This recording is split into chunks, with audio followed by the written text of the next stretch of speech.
Bom, vamos lá. Oséias é o objeto de estudo nosso dessa noite. Gostaria de orar mais uma vez e nós vamos nos debruçar nesse profeta. Soberano Senhor, precisamos da Tua luz nessa hora, da Tua misericórdia e graça, e imploramos para que o Senhor abra os olhos do nosso coração, para que possamos compreender o que vamos ler. Porque mesmo lendo a Tua palavra, é possível que não escutemos a Sua voz, porque estamos sendo desatentos e porque o Teu Espírito não está agindo. Então, que aquilo que cabe a nós seja feito nessa hora. Estejamos plenamente atentos, mas aquilo que cabe somente ao Senhor, nós te suplicamos. Ilumina o nosso coração através do Teu Espírito, para que possamos compreender as maravilhas da Tua lei, contemplá-las e viver o que estamos e iremos aprender. Assim oramos no nome de Jesus. Amém. Eu quero que você pense em uma data. O Dia dos Namorados. Qual a primeira coisa que te vem à mente? Dia dos Namorados. E aí? Esse ano foi dentro de casa, né? Sem poder sair. Dia dos Namorados, e aí? O que te vem à mente? Presente. O que mais? Romantismo. Jantar à luz de velas. Flores. Beijinhos. Chocolate, está aqui na minha lista aqui. Chocolate. Coração palpitante. Atração irresistível. Foi citado romance. Uma noite de amor. Ou talvez para você o Dia dos Namorados represente desilusão. Tristeza. Coração partido. Talvez represente solidão. Por que nós pensamos dessa maneira quando pensamos no Dia dos Namorados? Qual que é o garoto propaganda ideal para esse dia?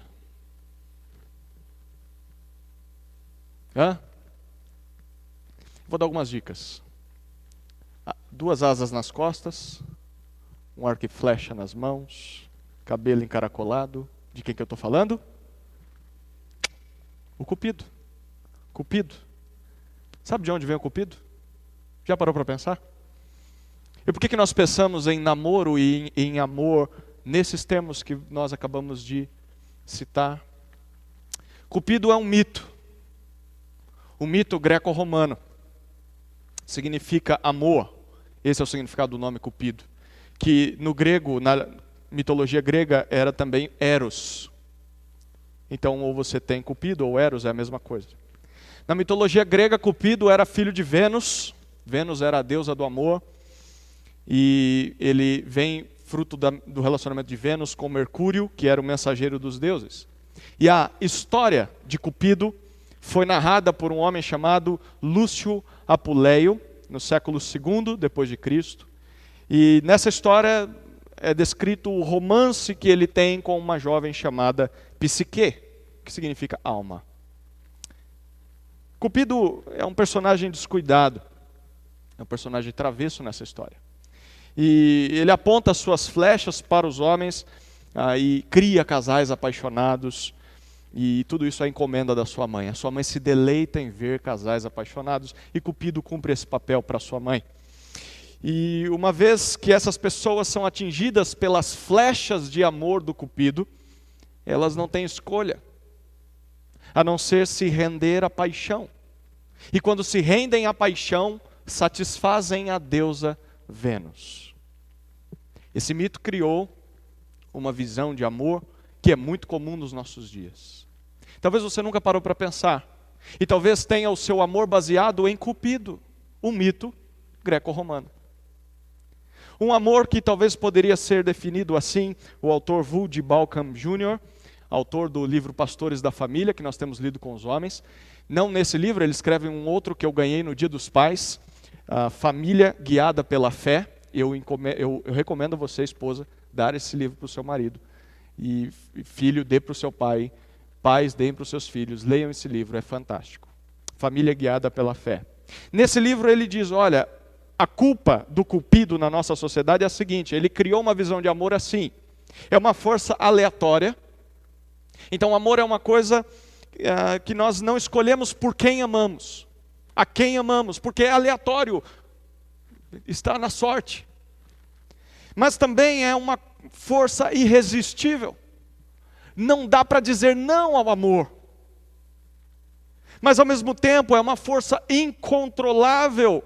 É uma coisa que vem sem avisar e da mesma maneira vai sem avisar. Uma hora amamos e noutra hora não amamos mais. E é uma força sensual. Você mede amor pelo sexo. Qual é o resultado de uma visão? Se você pensa em amor nesses termos, eu não estou dizendo que você está fazendo isso intencionalmente, mas você está baseando a sua visão de amor numa mitologia greco-romana. Qual o resultado dessa visão de amor nos nossos dias?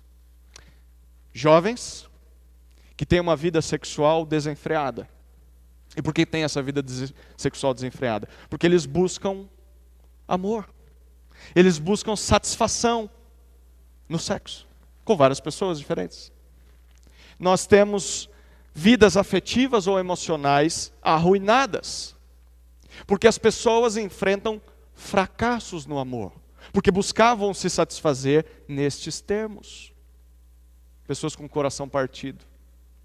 Nós temos casais infelizes, porque se o amor é uma força aleatória, irresistível, incontrolável e sensual, quando olham para o seu casamento, ele não tem nada disso. Talvez tinha lá no início, e essas pessoas vivem infelizes dizendo, eu casei errado. Não devia ter escolhido você, bem que minha mãe estava certa. Nós temos inúmeros divórcios, porque as pessoas dizem, se isso é amor, no nosso relacionamento acabou. Nós não temos mais isso. Então não tem mais motivo de ficarmos juntos, porque o amor acabou. Isso é muito comum ouvir. Nós temos filhos mal amados. E por que filhos são mal amados? Porque esse amor isso aqui, é uma força aleatória, irresistível, incontrolável e sensual. Como é que eu amo meu filho? Se isso é amor, eu não posso ter um amor sensual pelo meu filho. E que tipo de relacionamento eu vou ter com ele, se só isso é amor? Pais não sabem amar os seus filhos. Nós temos abuso sexual. Porque adultos dizem, eu amo uma criança. E se o amor é uma força aleatória, eu não escolho por quem eu vou amar, a quem eu vou amar. Se o amor é uma força irresistível, não dá para dizer não. Se o amor é uma força incontrolável, vem e vai a qualquer momento. E amor é uma força sensual, é medido pelo sexo. Eu amo uma criança, eu não tenho como controlar isso. Fica feio quando a gente diz assim, né? Mas é onde leva essa visão de amor. E nós temos, enfim, uma sociedade que literalmente não sabe amar. Porque não sabe o que é amor. Não o amor verdadeiro.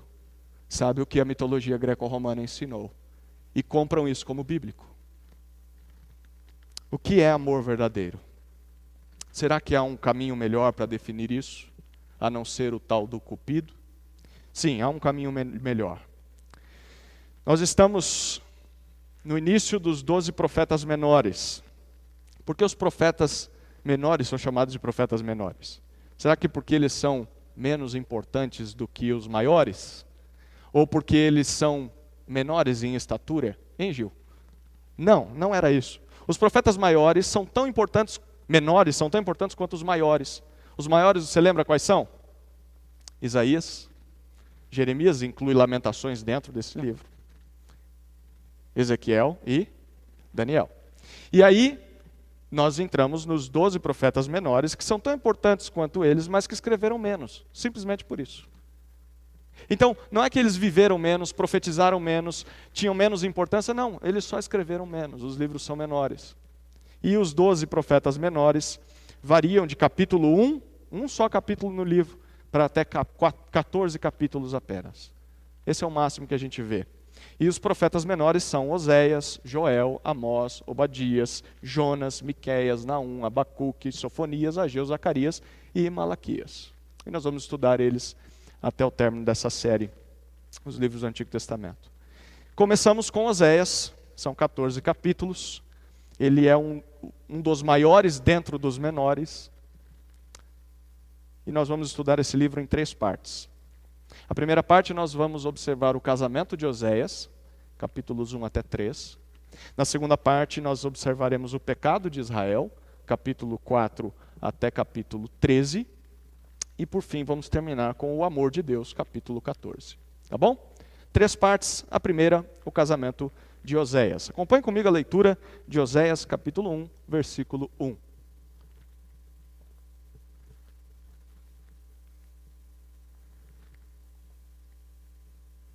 A palavra do Senhor, que veio a Oséias, filho de Beeri, nos dias de Uzias, Jotão, Acás e Ezequias, reis de Judá, e nos dias de Jeroboão, filho de Joás, rei de Israel. Oséias, ele nasceu no reino do norte, nasceu em Israel, e foi chamado como profeta na época do reinado de Jeroboão II, lá em Israel. Jeroboão II foi um mau rei. E a época em que Oséias vive, para que você se situe mais ou menos na história bíblica, é 100 anos depois que Elias e Eliseu profetizaram. Então, 100 anos depois, mais ou menos ali, Oséias é chamado como profeta. Oséias ele profetizou por mais ou menos 50 anos da sua vida, um pouco depois de Jonas. Jonas acontece talvez alguns anos antes de Oséias. E Oséias foi contemporâneo de alguns homens que também profetizaram, e os livros deles estão na Bíblia. Amós, lá no Reino do Norte, e enquanto ele profetizava junto com Amós no norte, no sul, em Judá, Isaías e Miqueias profetizavam ao mesmo tempo. Oséias escreveu o seu livro no final da sua vida, provavelmente, porque a gente percebe que esse livro é um apanhado, poderíamos dizer assim, de pregações que ele fez durante o seu ministério. Se você quiser ler ele de uma vez só, vai gastar mais ou menos 50 minutos para ler o livro de Oséias inteiro, um pouco mais devagar do que a Sara leu 1 João de 1 a 3. O chamado de Oséias foi para pregar ao povo em uma época de muita prosperidade material. O povo prosperava, conquistava terreno, ia muito bem nos negócios, porém era grande falência espiritual. Provavelmente nós estamos falando dos últimos 10 anos do reinado de Jeroboão II, que foi um péssimo rei, que desviou o povo da lei do Senhor. Então nós vemos o chamado de Oséias no versículo 2, olhe comigo o que o texto diz. Quando o Senhor começou a falar por intermédio de Oséias, ele lhe disse: vai, toma uma mulher adúltera e filhos da relação adúltera, porque a terra adulterou, apartando-se do Senhor. Deus chama um solteiro, um jovem, chamado Oséias, provavelmente na casa dos 20 para 30 anos, e ele diz: vá se casar com uma mulher. Mas ele não diz: vai com aquela mais santa, vai com aquela mais bonita. Não, ele diz: vai com aquela que é uma mulher adúltera. Outra versão diz mulher de prostituições. Quem é essa mulher? Literalmente a palavra significa uma mulher imoral, uma mulher propensa ou inclinada ao adultério. Não necessariamente seria uma prostituta. Oséias não deveria se casar com uma mulher que vendesse o seu corpo no culto aos deuses da época. Não, mas é literalmente uma mulher sem vergonha. Uma mulher que você não desejaria que se casasse com o seu filho. Sem vergonha. Vai e casa com essa mulher sem vergonha. E nesse casamento, o versículo 2 diz que Oséias deveria assumir filhos de uma relação adúltera. Ele teria que assumir filhos bastardos, filhos ilegítimos de outros homens, fruto de adultério dessa mulher. E Deus escolheria os nomes desses filhos. A pergunta é por quê? O versículo 2 diz: porque o povo de Deus havia se prostituído. O povo de Deus havia adulterado e abandonado ao Senhor. O que Deus queria fazer com a vida de Oséias? Oséias, enquanto você casa com essa mulher que vai te trair e vai ter filhos por causa das traições que ela vai fazer com você, é para mostrar ao povo, você vai ser uma pregação viva no seu casamento, do relacionamento que eu tenho com o meu povo. Eu sou o marido fiel e você vai ser o marido fiel.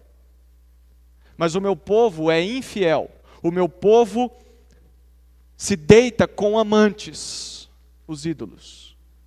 Do mesmo jeito que a sua esposa vai fazer e vai te trair. Uau! Eu não sei qual profeta você acha que foi mais difícil de... qual vida foi mais difícil de viver, mas essa aqui é difícil, né? Você não tem direito de escolher com quem você vai casar, não. Pois é. Então o profeta vai. Olha o que dizem os versículos 3 a 5. Então ele foi e tomou Gomer, filha de Diblaim. Ela engravidou e lhe deu um filho. O Senhor lhe disse: põe-lhe o nome de Jezreel, porque em pouco tempo castigarei a linhagem de Jeú pelo sangue de Jezreel e darei fim ao reino da casa de Israel. E quebrarei o arco de Israel naquele dia, no vale de Jezreel.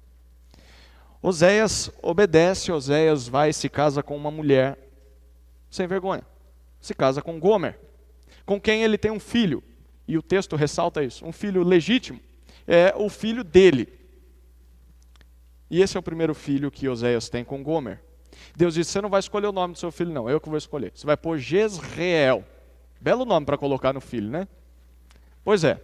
O que significa Jezreel? Significa Deus semeia, Deus planta. Jezreel era um vale, chamado também de planície do Armagedon. No vale eram travadas as lutas, as batalhas naquela época. Há 4 gerações passadas, Jeú foi um general de guerra, ele matou a mando de Deus o rei Acabe. Acabe, você lembra, foi marido de Jezabel, foi um dos piores reis de Israel, que desviou Israel muito do Senhor e deixou Jezabel cultuar deuses dentro do templo do Senhor, deuses estranhos. Então Deus mandou que Jeú matasse Acabe e os seus 70 filhos, que eram herdeiros à coroa, lá no vale de Jezreel para assumir o trono de Israel. Deus falou: Jeú, eu vou aniquilar a linhagem de Acabe e vou colocar você no reinado. Mas, nessa batalha, Jeú também matou o rei de Judá. Deus não tinha mandado ele matar o rei de Judá. O rei de Judá era Acasias. Acasias também não devia estar lá na batalha. Ele se aliou a Acabe, ao reino do norte. E ali ele morre nessa batalha. E por isso Deus diz: Jeú, apesar de você ter me obedecido, você fez o que não deveria ter feito, você não deveria ter matado o rei de Judá. Então eu vou julgar a sua descendência, eu vou castigar a sua descendência na 4ª geração. Jeroboão II é o 4º filho da descendência dessa linhagem, descendente de Jeú. Então Deus está dizendo: eu vou vingar o que eu prometi a Jeú, eu vou vingar em Jeroboão II. E Jezreel significa isso. Por isso você vai dar esse nome para o seu filho, porque seu filho vai ser uma pregação para o povo. Em outras palavras, enquanto as pessoas falarem o nome do seu filho, elas vão lembrar: Deus foi justo quando castigou Acabe lá no passado, e Deus semeará justiça ao castigar a linhagem de Jeú e todo o povo de Israel. Deus semeia justiça. Aí vem o segundo filho, versículos 6 e 7. Perceba os detalhes desses versículos. Ela engravidou novamente e deu à luz uma filha. E o Senhor disse a Oséias: põe-lhe o nome de Lo-ruama, porque não me compadecerei da casa de Israel, de maneira alguma a perdoarei. Mas me compadecerei da casa de Judá e os salvarei pelo Senhor seu Deus, pois não os salvarei pelo arco, nem pela espada, nem pela guerra, nem pelos cavalos, nem pelos cavaleiros. O segundo filho, na verdade, é uma menina, Lo-ruama. Não é claro se é dele, de Oséias, provavelmente não é.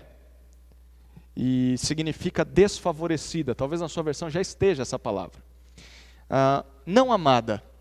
Imagina, nasceu sua filhinha, você quer dar um nome maravilhoso, o nome da sua avó, o nome da sua mãe, o nome aquele que você sempre sonhou, e Deus diz: coloca mal amada, não amada, sem misericórdia. Pois é. Por que essa menina deveria ser chamada assim? Porque Deus diz: eu não me compadecerei, eu não mostrarei favor a Israel. Eu não vou perdoar Israel pela sua idolatria. E sobre a idolatria de Israel nós veremos já daqui a pouco, quando falarmos sobre o pecado de Israel. Mas ele diz, mas eu ainda vou preservar Judá. Eu vou preservar o reino do sul por enquanto. E aí vem o terceiro filho. Olha os versículos 8 e 9.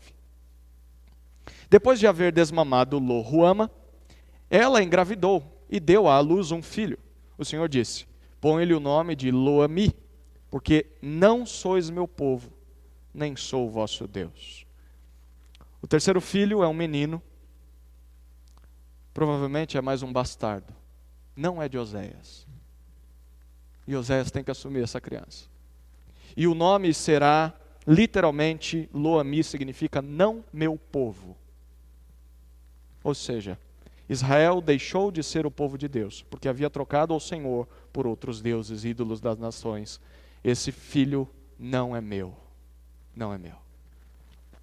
Perceba, apesar de ser uma dura tarefa, Oséias obedece ao Senhor. Oséias se casa com uma mulher imoral. Lá se foi o sonho de um casamento estável, o sonho de uma vida, mas amor não é isso, para Oséias não era. E não só se casa com essa mulher, mas assume os filhos do adultério dessa mulher. E isso é uma demonstração do que Deus experimentava com o seu povo. E depois de um tempo, olha o que acontece. Capítulo 2, versículos 2 até 6. Repreendei vossa mãe, repreendei, porque ela não é minha mulher, e eu não sou seu marido, para que ela afaste a marca da sua infidelidade do rosto e os seus adultérios de entre os seus seios. Caso contrário, eu a deixarei despida como no dia que nasceu. Farei dela um deserto, eu a tornarei como uma terra seca e a matarei de sede. Não terei compaixão de seus filhos, pois são filhos da infidelidade, porque sua mãe se prostituiu. Aquela que os concebeu agiu de forma vergonhosa. Ela diz, seguirei meus amantes que me dão pão e água, lã e linho, óleo e bebidas. Portanto eu lhe cercarei o caminho com espinhos e levantarei uma cerca contra ela, para que não ache suas veredas. Versículo 8.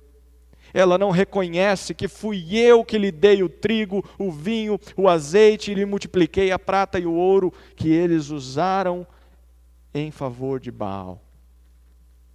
Aparentemente, Gomer gostou tanto de viver com os amantes, que abandonou os seus filhos com Oséias, abandonou o seu marido e não queria mais voltar para casa. Oséias diz, eu não encontro essa mulher. E ele diz, filhos, vão até a sua mãe e repreendam a sua mãe, porque ela decidiu deixar o seu marido e ir atrás dos seus amantes, na cara dura. E por isso Oséias resolve dar a ela o que ela tanto queria. Você quer liberdade, meu amor? Então você terá liberdade. Eu não vou mais te cobrar mais como marido. Perceba o que Gomer fazia.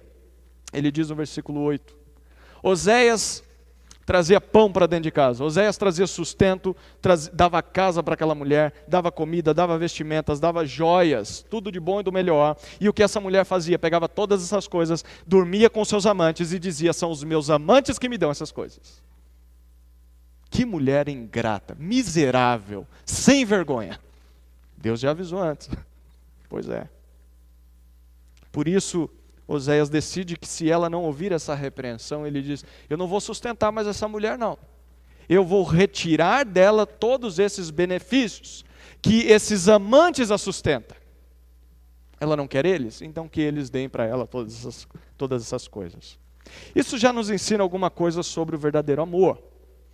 O verdadeiro amor nos leva, primeiro, a fazer coisas boas pelo outro. Fazer coisas boas pelo outro. Desde escolhê-lo para amá-lo. Oséias deveria escolher uma mulher que já era indigna de amor. Mas ele escolhe. Mas não só escolhe, mas se sacrifica pelo bem daquela mulher, mesmo que ela não mereça. Mas também amor significa não permitir que essa pessoa a quem amamos permaneça no erro. Oséias vê essa esposa nessa situação e diz: eu não me contento em ver você nessa desgraça, e eu vou fazer alguma coisa para te ajudar, alguma coisa para que você perceba isso. E a maneira que Oséias vai fazer é o seguinte: Gomer, sou eu que te amo de verdade, meu amor. Não são os amantes. Os amantes só se aproveitam de você, os amantes só abusam de você, mas você não percebe, então eu vou ter que fazer alguma coisa para mostrar isso para você. Mas o que isso tem a ver com Israel? Por que Oséias tinha que fazer isso? E que é tão duro de fazer? Chegamos à segunda parte da mensagem, o pecado de Israel. A partir do capítulo 4, nós lemos a respeito disso. Esse trecho até o capítulo 13, basicamente se divide em 2 ciclos. O primeiro ciclo você vê dois ciclos compostos por 2 partes. Primeiro você tem uma descrição do pecado do povo e depois você tem uma promessa de juízo. Descrição do pecado, promessa de juízo. Isso acontece 2 vezes. O primeiro ciclo, capítulo 4 até 6, e o segundo ciclo, capítulo 9 até 13. Esses 2 blocos você tem. Descrição de pecado, promessa de juízo. Olha o que diz capítulo 4, versículos 1 a 3. É um resumo do que o povo de Israel fazia nos dias de Jeroboão II. Israelitas, ouvi a palavra do Senhor, pois o Senhor tem uma acusação contra os habitantes da terra. Porque não há verdade, nem bondade, nem conhecimento de Deus na terra. Só prevalecem maldição, mentira, assassinato, furto e adultério. Há violências e homicídios sobre homicídios. Por isso a terra se lamenta e todos os seus habitantes desfalecem juntamente com os demais do campo e com as aves do céu, e até os peixes do mar morrem. Perceba que interessante. Deus acusa o povo de Israel de quebrar praticamente todos os 10 mandamentos. Eles não amam a Deus e muito menos amam o seu próximo. Eles ultrapassaram todos os limites da maldade. O derramamento de sangue é constante no meio do povo, até ao ponto da própria natureza sofrer como resultado do pecado do povo, como, por exemplo, a poluição. A terra, os animais, as aves, os peixes. Interessante, né? Quando as pessoas pecam, a natureza sofre. E sabe quem incentivava essa maldade? Olha o que dizem alguns versículos rapidamente. Versículo 4 do capítulo 4. Entretanto, que ninguém venha contender e que ninguém repreenda, pois a minha contenda é contigo, ó sacerdote. Agora olha o versículo 6, a primeira parte. O meu povo está sendo destruído porque lhe falta conhecimento. Agora olha o versículo 8. Eles, está se referindo aos sacerdotes, eles se alimentam do pecado do meu povo e de coração desejam que eles pratiquem o mal. Agora olha o versículo 14, a segunda parte, finalzinho do versículo 14. O povo que não tem entendimento será arruinado. Os líderes religiosos, os sacerdotes, aqueles que deveriam ensinar a santidade ao povo, aqueles que deveriam repreender o pecado do povo, eles eram os primeiros a praticar o pecado e a idolatria. Eles não ensinavam a palavra de Deus ao povo. Eles eram um exemplo negativo para o povo e ainda se alegravam em ver o pecado das pessoas. Isso mesmo. É isso que é gostoso. Isso é que é bom. Continuem. Olha o que diz o capítulo 5, versículo 4. Os seus atos não lhes permitem voltar para o seu Deus, porque o espírito de prostituição está no meio deles e não conhecem o Senhor. Essas pessoas eram impedidas de se voltar para o Senhor, porque tinham um espírito de prostituição. Não era que eles estavam possessos pelo Satanás da prostituição, nada disso. O espírito é a ideia aqui do texto, é a ideia de que eles tinham um desejo profundo pela imoralidade. O sentimento deles, a ideia deles, o que eles tinham por dentro era isso. Era a vontade que eles tinham, mas não só por conta disso. O versículo 4 diz, eles não conheciam a Deus. Na linguagem de Oséias, quando ele diz prostituição ou adultério, é a mesma coisa que idolatria. Porque o que Oséias está dizendo ao povo é, vocês são prostitutos, vocês são imorais, vocês são adúlteros. Como assim? Vocês traem a Deus e vão em busca de ídolos, diamantes, que não são deuses de verdade. Eles amavam os deuses e rejeitavam a Deus. E ainda atribuíam as coisas boas que Deus dava aos deuses. Por exemplo, eles diziam: está vendo essa chuva? Está vendo a comida? Está vendo os filhos que nasceram? Está vendo as vitórias que nós temos nas batalhas? Está vendo toda essa prosperidade, a carteira cheia de dinheiro? Está vendo a saúde? Não é Deus quem está nos dando, são os ídolos. São porque nós sacrificamos a Mamon, são porque nós sacrificamos a Baal, nós fazemos cultos aos Baalins. São eles que nos dão essas coisas boas. Por causa disso, Deus permitiu que os assírios, que era a maior nação na época, cercassem Israel e passassem a definir os reis de Israel. Mas mesmo assim, o povo não aprendeu a lição. E olha o que nós lemos lá no capítulo 7. Passei um pouquinho mais para frente aí. No segundo ciclo, ainda dentro do primeiro ciclo. O primeiro ciclo vai do capítulo 4 até o 8. Eu me enganei na descrição lá atrás. Capítulo 7, versículos 1 a 2. Quando eu quero sarar Israel, a corrupção de Efraim e as maldades de Samaria se revelam, porque agem com falsidade. O ladrão entra e o bando dos assaltantes despoja do lado de fora. Não consideram no coração que eu me lembro de toda a sua maldade, e as suas obras os comprometem. Elas estão diante de mim. Israel, que também é chamado nesse livro de Efraim. Efraim era a tribo mais importante do norte, das 10 tribos do norte. Então às vezes você vai ler Efraim aí, é a mesma coisa, Deus está falando com o mesmo povo. Israel fazia o mal e achava que passaria impune diante de Deus. Achava que Deus nunca ia se lembrar do que eles estavam fazendo. Mas aí olha os versículos 10 e 11, tem mais coisas sobre esse povo. Capítulo 7, 10 e 11. A arrogância de Israel testifica contra ele. Todavia não volta para o Senhor seu Deus. Apesar de tudo, não o busca. Efraim é como uma pomba insensata, sem entendimento. Invocam o Egito e vão para a Síria. O povo de Israel, apesar de que Deus estava agora enfraquecendo o reinado, a Síria estava cercando eles, já comandava eles de alguma maneira, mas eles continuavam arrogantes. Apesar de militarmente estarem sendo enfraquecidos como castigo de Deus, não se voltavam para o Senhor. E ao invés de se arrepender dos seus pecados, eles buscavam refúgio no Egito, por proteção futura. O Egito talvez era uma das últimas nações poderosas da época. Mas eles também buscavam refúgio na própria Síria, talvez tentando fazer alguns tratados de paz para que a Síria não os derrotasse. Mas isso era apenas um resultado de algo muito mais profundo. Olha os versículos 14 a 16, a primeira parte do 16, do capítulo 7 ainda. Não clamam a mim com sinceridade, mas gemem no leito. Ajuntam-se para o trigo e para o vinho novo, mas se rebelam contra mim. Mas fui eu que os ensinei e lhes fortaleci os braços. Entretanto, maquinam mal contra mim. Eles voltam, mas não para o Altíssimo.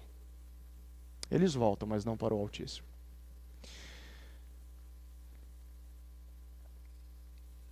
Eles se uniam a uma só voz, como um só povo, mas para buscar socorro em qualquer lugar, menos em Deus. E por quê? Porque isso exigiria arrependimento sincero. O povo deveria reconhecer que fez coisa errada, e sinceridade era o que eles menos desejavam. Tanto que olha o capítulo 8, versículos 1 a 4.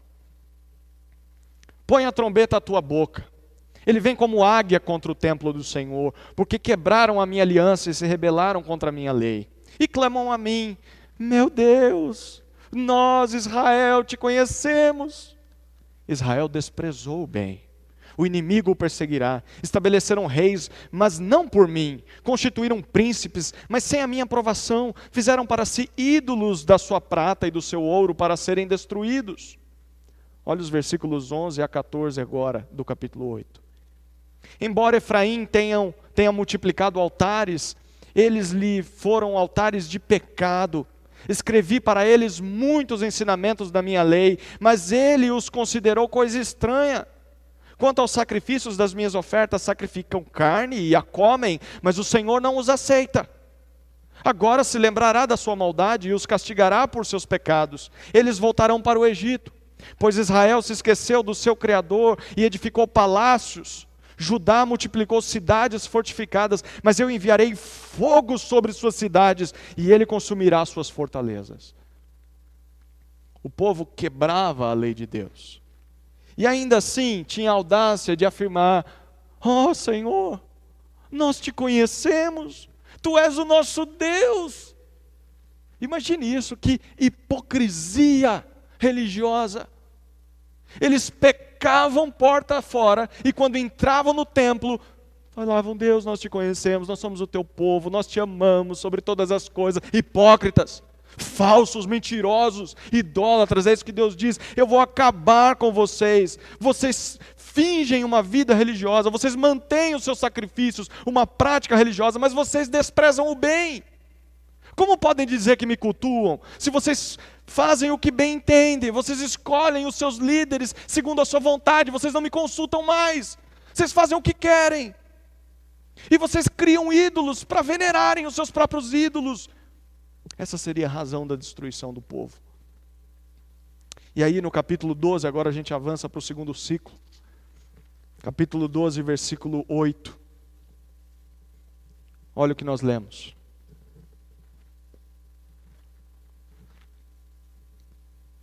Sairei ao encontro deles. 12:8, né? Fui para o 13.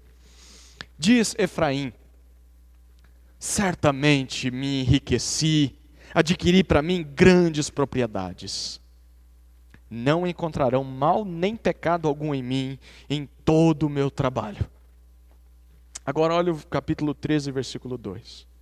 E agora pecam, cada vez mais, e fazem imagens que fundem com prata, ídolos segundo o seu entendimento, todos são obras de artífices. Eles dizem: oferecereis sacrifícios a estes. Homens beijam bezerros. Agora olha o versículo 6. Quando eu os alimentava, se fartavam. E depois de fartos, tornaram-se arrogantes no coração, por isso se esqueceram de mim. O que esses versículos que nós lemos nos dizem? Que o povo era arrogante. O povo achava que a sua prosperidade era apenas por conta dos seus próprios méritos. E achava que ninguém descobriria os seus pecados. A sua miséria era tanta que eles chegavam a sacrificar a imagens de bezerros. Ao invés de cultuar o Criador, cultuavam uma imagem de uma criatura. E o texto é bem enfático, né? Homens beijam bezerros. Onde já se viu? Deus dava a eles de comer e eles atribuíam isso aos ídolos. Além de tudo, eram ingratos. Por isso, capítulo 13, versículos 8 e 9. Sairei ao encontro deles como uma ursa roubadora dos filhotes e rasgarei o que lhes protege o coração. E ali os devorarei como leoa, as feras do campo os despedaçarão. Versículo 9, eu te destruirei, ó Israel, quem poderá te socorrer? Agora o final do capítulo 13, versículo 16. Samaria levará sua culpa sobre si, porque se rebelou contra o seu Deus, cairá pela espada, seus filhos serão despedaçados e as suas mulheres grávidas serão abertas ao meio. O que Deus diz para esse povo? Eu vou acabar com vocês, totalmente. Vocês vão pagar pelos seus pecados. O juízo para o reino do norte certamente chegará. Mas não só para o norte não. Esse juízo também vem para o reino do sul. Volte algumas páginas, capítulo 5, versículos 14 e 15. Lembra que Deus disse: olha, não vou destruir Judá ainda. Mas se ele continuar no pecado, o negócio vai ser para ele também. 14 e 15, capítulo 5. Você já provavelmente leu esse texto e vai se surpreender com o que ele quer dizer. Talvez eu vou frustrar aquelas caixinhas de promessa que você tem na sua casa aí. Olha lá. Oséias 5, 14 e 15. Vou ler só a primeira parte do 15, tá? Pois serei como um leão para Efraim, e como um leão forte para a casa de Judá. Eu despedaçarei e irei embora. Eu os arrancarei e ninguém os livrará. Irei e voltarei para o meu lugar, até que reconheçam que são culpados e busquem a minha face. Deus diz, eu vou castigar o pecado do meu povo, até que o meu povo reconheça a sua culpa e me busque de verdade. Eu vou fazer isso com o povo do norte e vou fazer isso também com o povo do sul. Porém, olha o que o versículo 15 ainda diz. Quando estiverem aflitos, eles me buscarão ansiosamente. Alguma versão diz, cedo me buscarão. Ansiosos. E eles dirão o que para o Senhor? Vou frustrar a caixinha de promessa agora, capítulo 6. Vinde e voltemos para o Senhor, porque Ele nos despedaçou, mas haverá de nos curar. Ele nos feriu, mas cuidará das feridas. Depois de 2 dias Ele nos revivificará. No terceiro dia nos levantará e viveremos diante dEle. Olha o versículo 3. Conheçamos e prossigamos em conhecer o Senhor. Como o sol nascente, a sua vinda é certa. Ele virá a nós como a chuva, como a primeira chuva que rega a terra. O que nós estamos lendo aqui? Que ao sentirem a aflição da disciplina, o versículo 15 disse que cedo, ansiosamente, o povo irá buscar a Deus, alegando o quê? Versículos 1 a 3 do capítulo 6, que estavam arrependidos. E alegando vontade de conhecer a Deus. Já viu essa frase? Conheçamos e prossigamos em conhecer ao Senhor. Fantástica, né? Mas olha o que Deus diz sobre isso que eles estão falando. Versículos 4 a 6. Normalmente quem gosta de falar essa frase esquece os versículos 4 a 6. Que te farei, ó Efraim? Que te farei, ó Judá? Porque o vosso amor é como a névoa da manhã e como o orvalho que logo se acaba. Por isso os abati por meio dos profetas. Matei-os pela palavra da minha boca, e os meus juízos a teu respeito sairão como a luz, pois quero misericórdia e não sacrifícios, e o conhecimento de Deus mais do que os holocaustos. O que Deus está dizendo para esse povo? Vocês são falsos. Esse arrependimento aqui é falso. É como a névoa e como o orvalho da manhã, logo acaba, quando sai o sol, acabou. Vocês estão me buscando cedo, porque vocês começaram a sentir a disciplina, mas vocês não estão arrependidos de coisa nenhuma, vocês só querem se livrar das consequências. Povo miserável, povo hipócrita, falso. Deus está antevendo um coração com remorso, um remorso religioso, mas não uma conversão genuína. Mais importante do que oferecer culto, Deus diz no versículo 6, seria consertar o coração de vocês. Eu quero culto sim, mas primeiro eu quero um coração consertado. Esses são os pecados de Israel. Talvez são... Diante disso, a gente poderia fazer aqui 3 perguntinhas que resumem o que o povo de Israel estava fazendo. E eu quero que você seja muito sincero com o seu próprio coração. Primeira pergunta. O que nós aprendemos com o pecado de Israel? Fica nítido que o pecado de Israel era motivado pela idolatria. E o que é a idolatria segundo o livro de Oséias? É claro, é só olhar para Gomer. O que Gomer fazia com Oséias? Oséias dava coisas boas para ela. Ela usava essas coisas boas. Mas ela não agradecia a Oséias. Ela atribuía isso a quem? Aos seus amantes. E o que Deus está dizendo é o seguinte: vocês são meu povo, eu dou coisas boas a vocês. Mas sabe o que vocês fazem? Vocês não atribuem isso a mim. Vocês veneram e agradecem aos ídolos, a deuses falsos que vocês mesmos criaram. Idolatria é atribuir a ídolos criados o que só Deus pode nos dar. O que só Deus nos dá. Aí você diz, eu não sou idólatra, eu não tenho uma estátua lá em casa.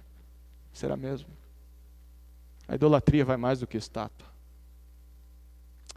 Idolatria seria você atribuir, por exemplo, coisas que só Deus pode te dar, coisas que só Deus dá. Conforto, prazer genuíno, satisfação, alegria, sucesso, sustento, vitórias, o nascimento de um filho, um casamento estável. E você tem essas coisas e você atribui a qualquer coisa, não só status, mas atribui tudo isso, talvez ao sexo. É o sexo que me dá esse prazer. São as drogas que me dão essa satisfação. É o dinheiro que me dá essa estabilidade. É a minha carreira que garante o meu sucesso. É o meu casamento que garante a minha felicidade. São os meus filhos a razão da minha existência e por isso eu tenho prazer. Não só atribuir coisas que Deus dá a coisas, mas também a pessoas. Olha, tudo isso que me dá prazer, satisfação, depende da minha mãe. É a ela que eu venero. É o meu marido, é o meu filho, é a mim mesmo talvez. É porque eu sou bom. O problema é do outro que não é tão bom quanto eu. Eu sou o cara. Idolatria é atribuir qualquer coisa que só Deus pode dar a qualquer coisa que não seja Deus. Mas não é só atribuir, mas é se entregar a esses ídolos e sacrificar no altar deles. Dedicar a sua vida, dedicar o seu tempo a essas coisas, abandonando o Senhor. Isso é o que nós aprendemos com tudo isso. Mas uma segunda questão é como nós sabemos se somos idólatras. Talvez você já está dizendo, eu sou mesmo. Talvez você, não sou. Não sou idólatra não, isso aí é para esses miseráveis que estão do meu lado aqui. Eu não sou. Como que a gente sabe se somos idólatras? Há algumas marcas que o próprio livro mostra para nós. Nós lemos nos versículos. Por exemplo, uma primeira marca. A marca do idólatra é o orgulho, a arrogância. Para com as conquistas que ele tem. Porque ele bate no peito e diz, eu conquistei, eu mereço essas coisas. Sabe quem é seu ídolo? A sua força. Você é o seu ídolo. Mas há uma segunda marca. Nós lemos isso no texto. É uma prática religiosa. Mas a prática religiosa é ruim? Não. Mas a prática religiosa que apenas busca benefícios. Era o que o povo fazia. Nós estamos aqui fazendo sacrifícios, cultuando ao Senhor, mas nós queremos algo em troca. Talvez você seja um idólatra nesse sentido. Você é fiel para ser recompensado. Se eu não der o dízimo esse mês, negócio, o gafanhoto vai devorar. Então eu sou fiel. E aí quando vem a calamidade diz, mas Deus, eu tenho sido fiel. Como pode isso acontecer comigo? Eu estou sendo religioso, eu estou cumprindo as coisas que o Senhor quer de mim. O Senhor tem que me dar as bênçãos em troca. Isso se tornou um ídolo para você. Terceira marca que a gente vê nesse texto. Diante das consequências negativas da disciplina de Deus contra a idolatria, a demonstração de um rápido remorso. Não é um arrependimento verdadeiro. Mas quando a dor vem, porque você está tomando decisões erradas, e na primeira consequência você sente, não, vão descobrir, eu preciso, Senhor, me perdoa, por favor, Senhor, não julga isso aqui, Deus me perdoa, eu paro. Ou, não, já descobriram, mas eu estou morrendo de vergonha, gente, como é que vai ser minha vida daqui para frente? A pessoa vai lá e ajoelha, por favor, Senhor, me perdoa. Um rápido remorso, mas só para que tire as consequências. Aí Deus diz, tudo bem, eu perdoo você, mas você vai ter que aguentar esse negócio aí. Vai ter que aguentar a disciplina. Não, que disciplina? Eu já pedi perdão, não era o que eu tinha que fazer? Rápido remorso, marca de idolatria. E talvez o quarto, que seria o mais importante ou pior marca da idolatria, é fazer como o povo, não ouvir a lei de Deus e os profetas de Deus, mas escolher líderes que aprovem o seu pecado. Quantas pessoas são exortadas pela palavra de Deus através de homens piedosos e se revolta contra os homens piedosos, dizendo: aquele cara não me ama, aquele lá não me visita, aquele não se preocupa comigo, e deu uma mancada comigo, não cumprimentou a mim, ele não pensa na minha família, e vai atrás de algum líder, mas um líder que não vai meter o dedo na ferida. É marca de ídolo na sua vida. Idolatria. Quais são os resultados da idolatria? A terceira questão. A gente viu isso no texto. Injustiça é a primeira coisa. Quais são os resultados de eu manter a prática idólatra na minha vida? Você vai ser alguém entregue à embriaguez. Você não consegue se controlar. Você vai ser dominado pelo cigarro, pela bebida, pela droga, pela ira. Libertinagem, sensualidade, maldade, violência, opressão, maus tratos ao necessitado, maus tratos à terra, maus tratos aos animais. Mas não só isso. Um segundo resultado da idolatria é a falta de reconhecimento do ídolo. O idólatra não reconhece que é idólatra. Ele diz: eu não sou idólatra. O coração duro é resultado da idolatria. E por fim, a rejeição a Deus. Ele foge do Senhor. Não quer saber do Senhor. E o que Deus tem a dizer ao idólatra? Talvez você esteja fazendo a pergunta: o que Deus tem a dizer para mim? Porque eu sou isso aí.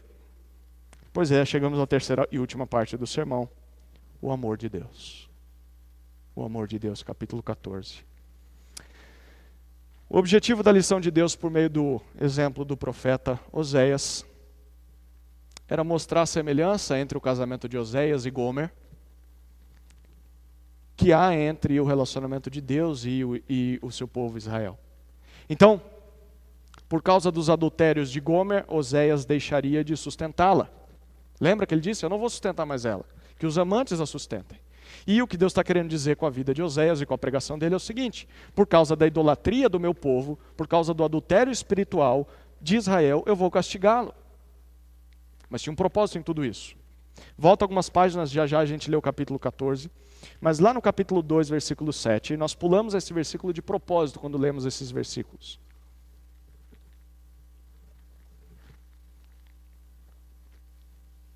2:7.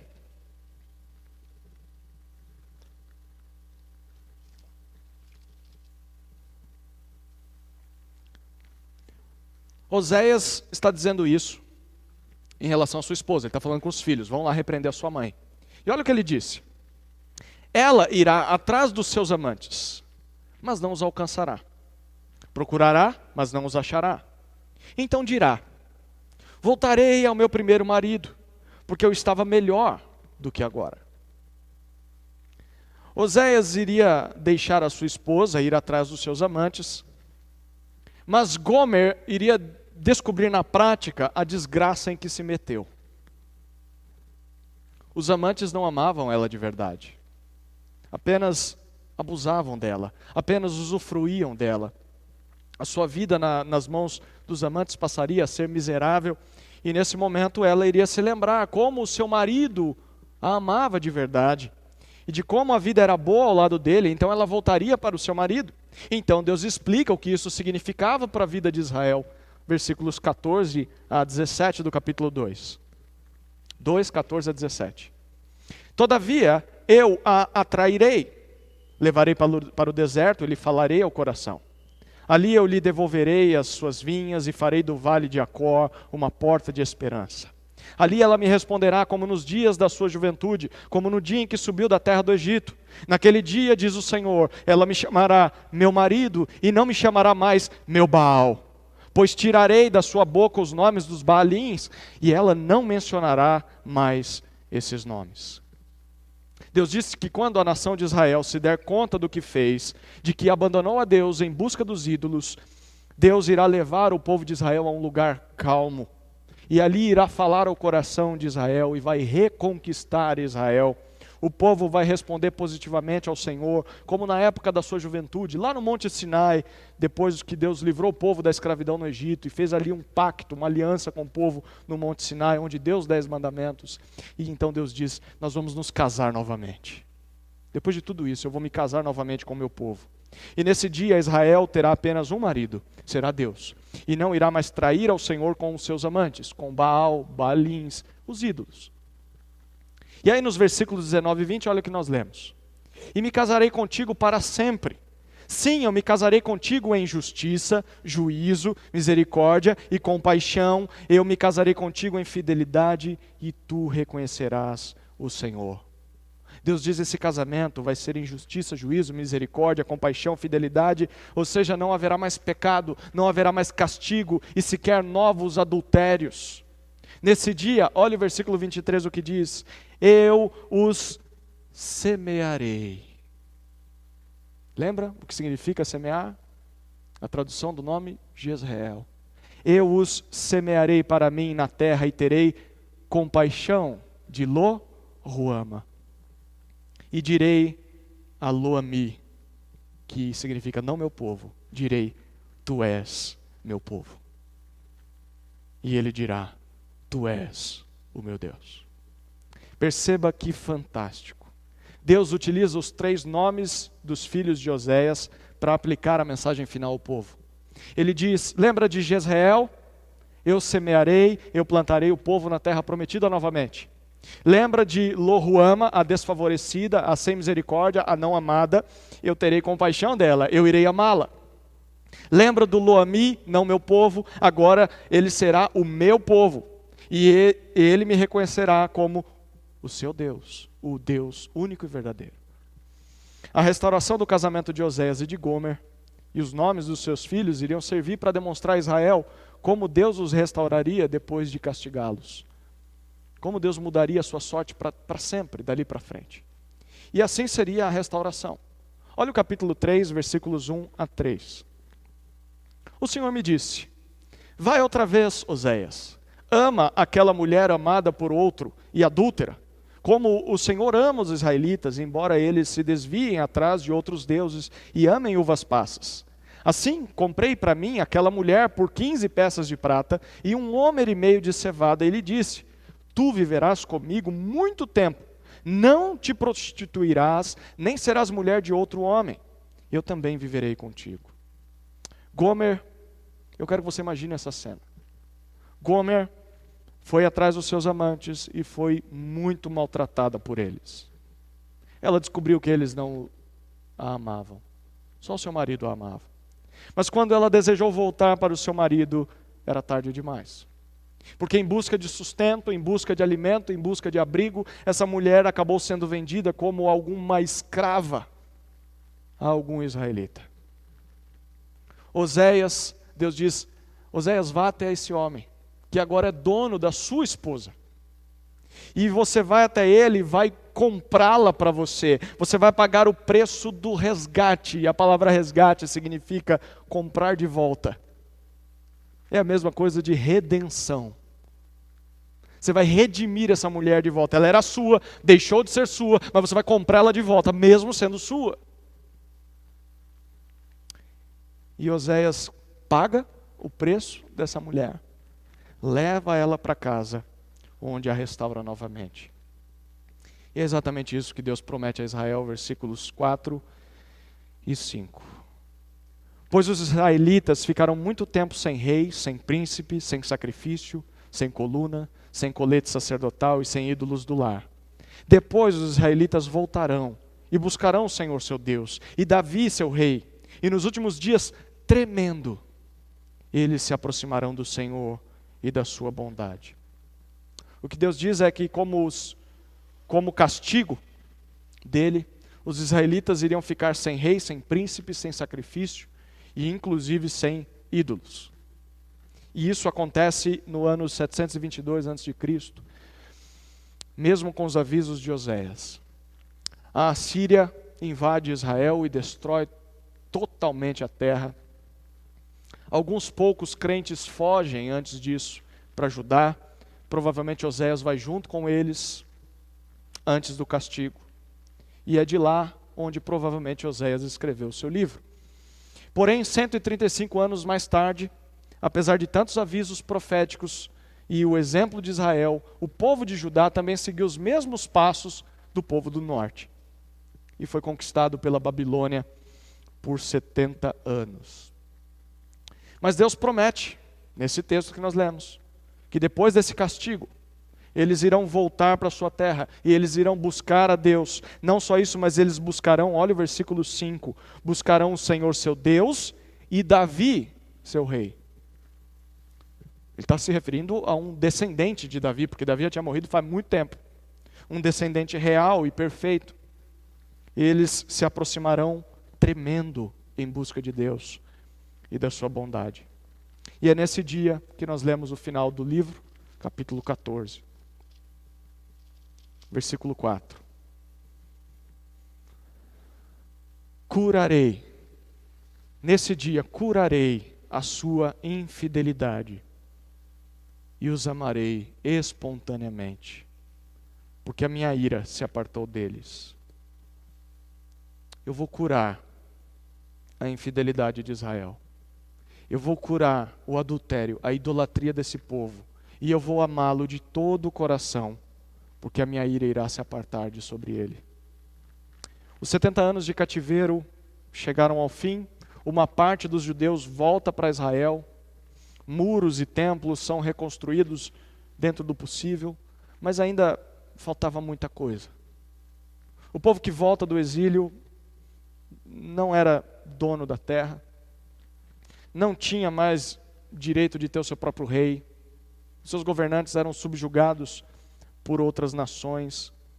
Quando foram para a Babilônia, os babilônios mandavam neles. Os persas dominam os babilônios, agora os persas mandam neles. Os macedônios conquistam os persas, agora os macedônios mandam neles. Aí os gregos vêm e conquistam e reinam, agora eles são servos dos gregos. Depois vem Roma e conquista, agora são servos dos romanos. Eles não são mais livres. Faltava um rei para eles ainda. Faltava um filho de Davi. Faltava o domínio da terra prometida. E faltava em especial o perdão dos pecados. Faltava a redenção. Faltava aquela compra de volta, em que o marido vai até o escravo, o que foi vendido como escravo, e compre o seu povo de volta. Até que surge um homem, um tal Jesus de Nazaré. Apesar de sempre ser fiel a Deus, ele assume sobre si o adultério de Israel. Ele assume a culpa pela idolatria do povo. E ele é amaldiçoado por Deus numa cruz. Ali, sabe o que Jesus está fazendo? Ele está comprando de volta o povo de Deus para Deus. Naquela cruz, Jesus está pagando o preço, Deus está pagando o preço para nos tirar das mãos dos nossos amantes, dos nossos ídolos. Por isso o livro tem esse nome. Oséias significa salvação. O livro de Oséias nos apresenta a salvação que Deus nos oferece. E quando Jesus ressuscita, Ele nos oferece o perdão. Ele nos oferece a restauração. Mesmo que a gente não mereça. A exemplo de Gomer. Gomer não merecia ser perdoada pelo seu marido. Gomer não merecia ser comprada de volta por ele. Mas ela é. E diante disso, como é que nós deveríamos responder? O próprio livro de Oséias propõe, dá uma sugestão. Capítulo 14, versículos 1 a 3. Ó Israel, volta para o Senhor teu Deus, porque tens caído pela tua maldade. Preparai vossas palavras e voltai para o Senhor. Dizei-lhe, tira toda a maldade e aceita o que é bom, e ofereceremos os sacrifícios dos nossos lábios como novilhos. A Assíria não nos salvará, não iremos montados em cavalos, e não diremos mais a obra das nossas mãos, tu és o nosso Deus, porque em ti o órfão encontra misericórdia. Versículo 9, encerrando o livro. Quem é sábio para entender essas coisas? E prudente para compreendê-las? Pois os caminhos do Senhor são retos, e os justos andarão por eles, mas os transgressores neles cairão. A resposta ao tão grande amor de Deus por nós, pecadores, só poderia ser essa aqui. Voltemos para o Senhor. É isso que Deus diz. Quando eu fizer isso com vocês, voltem para mim. Digam isso, voltemos para o Senhor. Mas não só isso, peçamos para que Ele tire de nós as nossas maldades, aceitemos aquilo que é bom vinda da parte de Deus. E, em terceiro lugar, ofereçamos as nossas vidas como sacrifício ao Senhor, em gratidão à redenção que Ele nos deu. Só nele, nós que somos órfãos, nós que antes não éramos povo, só nele nós encontramos misericórdia. Por isso, quem é alcançado por esse amor, como termina dizendo o versículo 9, anda nos caminhos de Deus, diferente dos idólatras. O que é amor verdadeiro? Segundo Oséias, amor não é uma força aleatória. Nós não escolhemos por quem nos apaixonamos e amamos. Amor não é uma força irresistível que não dá para dizer não. Amor não é uma força incontrolável que vem e vai sem avisar. Amor não é algo sensual que é medido pelo sexo. O Cupido estava totalmente errado. Os filmes estão totalmente errados. Os romances estão totalmente errados. E muitas vezes nós estamos totalmente errados. Amor não é isso. O que é amor, Oséias? Amor verdadeiro é algo divino. Amor não é um mito. Nós só encontramos amor em Deus. E nós percebemos esse amor quando Deus faz algumas coisas. Primeiro, como nós lemos no texto, quando Deus escolhe amar alguém que não tem nada de bom para oferecer, a não ser pecado. Deus amou Israel quando Israel não era nada. Oséias amou Gomer quando ela não era nada. E Deus amou a mim e a você quando nós éramos nada, sem vergonhas, miseráveis. Isso é amor, escolher amar alguém que não tem nada para oferecer a não ser pecado. Mas Deus não só faz isso, Ele mostra o seu amor, se comprometendo em segundo lugar, a amar essa pessoa, apesar dos seus pecados. Deus é fiel à promessa que faz ao objeto do seu amor, mesmo quando o povo peca, mesmo quando o povo falha. Deus disse, eu amo você, Israel, eu não vou abrir mão de você. Oséias disse para Gomer, Gomer, você está fazendo tudo isso, eu não vou abrir mão de você. Eu vou permitir sim que você vá embora. Por um tempo estaremos separados, mas eu vou atrás de você. Eu vou te restaurar, apesar de tudo que você faz comigo. Isso é amor. Mas em terceiro lugar, o que Deus faz? O amor de Deus disciplina o pecado de quem Ele ama. O pecado só nos faz mal, mesmo que a gente não perceba. E o verdadeiro amor disciplina o pecado, para nos mostrar isso.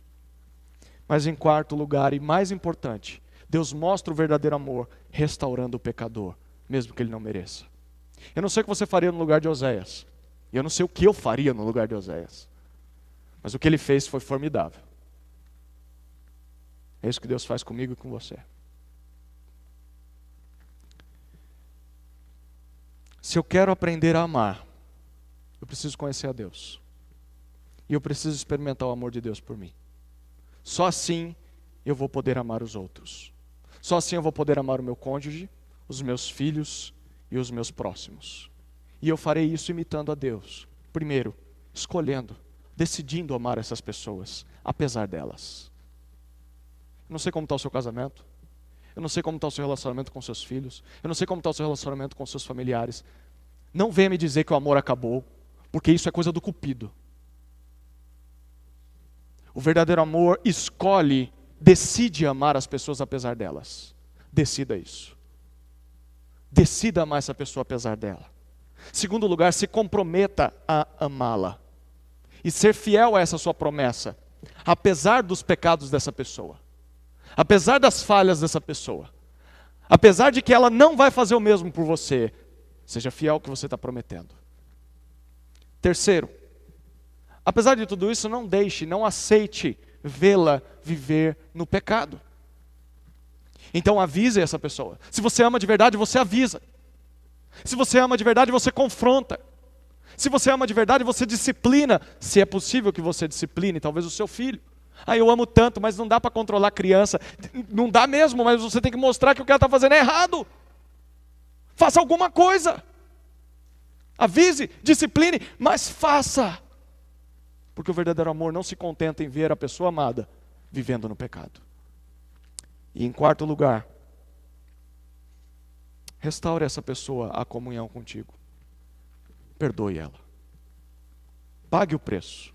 Porque foi o que Cristo fez por você na cruz. Mas quem vai aguentar esse desaforo? Olha o desaforo que Jesus carregou na cruz. Isso aí não é nada perto do que Jesus já fez. Isso é amor. Você conhece esse amor? Você ama assim? Vamos orar para que a gente possa aprender dessa maneira.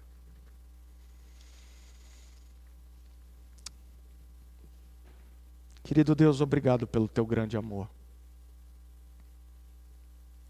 Obrigado pela redenção.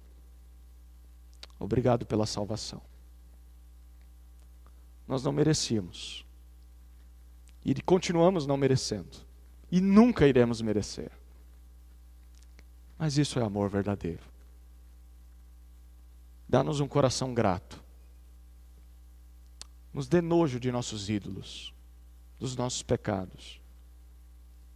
E nos ajude a amar dessa maneira. Que vidas e relacionamentos sejam restaurados, uma vez que o mito foi desfeito e o verdadeiro amor nos foi evidenciado através de Oséias. Assim oramos, no nome de Jesus. Amém.